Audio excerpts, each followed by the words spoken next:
Şerê li dijî îradeyê felemez ûlû. Li Tirkiye û Bakurê Kurdistanê rewşa ku em îro tê de ne tenê krîzeke aborî yan jeopolitîk a asayî nîne. Em bi pêvajoyeke sîstematîk a hilweşandina nirxên mirovayî re rûbirû ne. Ev qirêjiya ku bi destê dewletê û komên dibin kontrola wê de tê birêvebirin, di bingeha xwe de encama hişmendiya şerê taybet e. Şerê taybet, berova ji şerê eniyê ne tenê li ser axê, lê li ser heş, ruh û exlaqê civakê tê meşandin. Ji salên notî ve ev stratejî bi her cûreyên rêbazên qirêj hat meşandin, lê di salên dawî de ev yekgihîş de asta herî bilind a herêmî û civakî. Sedema bingehîn a êrişên tund ên li dijî jinan, zarokan û pêkhateyên cuda hewldana sîstemê ye ku dixwaze civakê bêparastin û bêhêvî bihêle.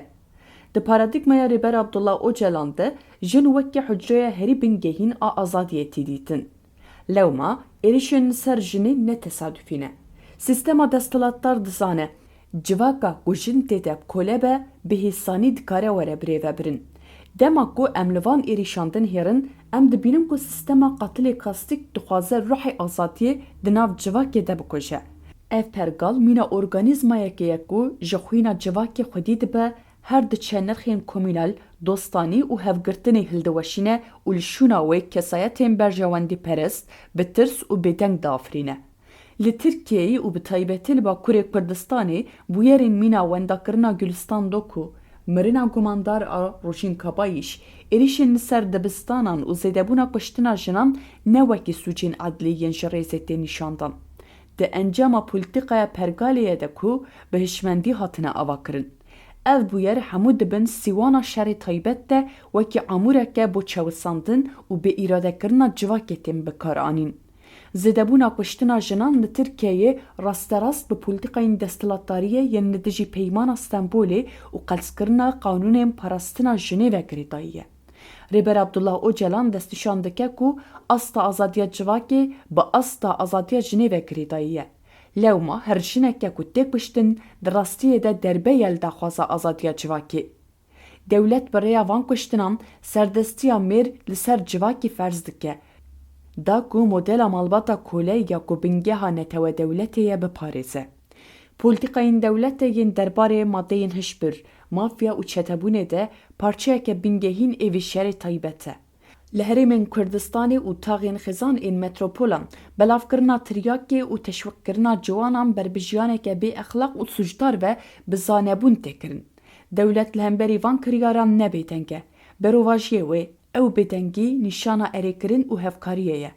Armanc ew e ku dînamîzma ciwanan a ku dikare li dijî sîstemê serî hilde bi rêya maddeyên kîmyawî û jiyaneke pûç were tunekirin. Dema ciwanek dibe kuleyên narkotîkê, ew ciwan êdî nikare bibe xwedî doz, nasname û îrade.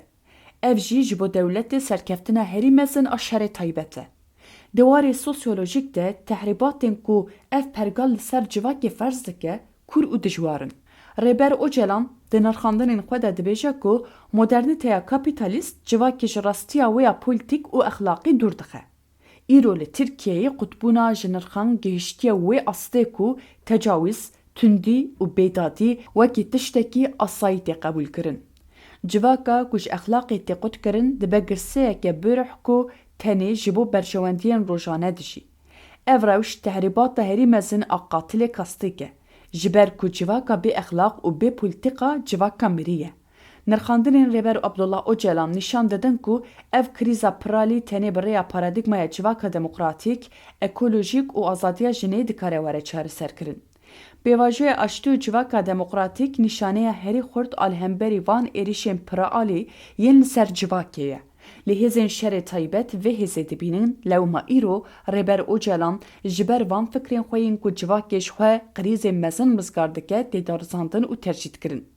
Divê civak û bi taybetî jin û ciwanên li Bakurê Kurdistanê van êrîşan ne wekî bûyerên şexsî an edlî bibînin. Her êrîşeke li ser jinan, her jineke wenda û her kuştineke ku kujerê wê tê parastin parçeyek ji stratejiya şikandina rûmeta civakê ye. Rêya parastinê di çarçoveya paradigmaya nû de xurtkirina têkuşîna jinê, parastina ziman û avakirina jiyaneke polîtîk e ku ti kesî neçarî însafê dewletê neke. tenê bi vî awayî civak dikare xwe ji vê qirêjiyê paqij bike û rûmeta xwe biparêze. Ji bo ku civak bi taybetî li Bakurê Kurdistanê xwe ji van êrîşan biparêze, rêya herî bi bandor parastina cewherî ye. Civak divê li dijî vê kesayetiya mirî ya ku sistem li ser ferz dike, kesayetiya azadîxwaz ava bike. Heta ku civak li ser bingeha pîvanên exlaqî û polîtîk xwe birêxistin neke, wê her tim bibe amûreke lîstikên şerê taybet.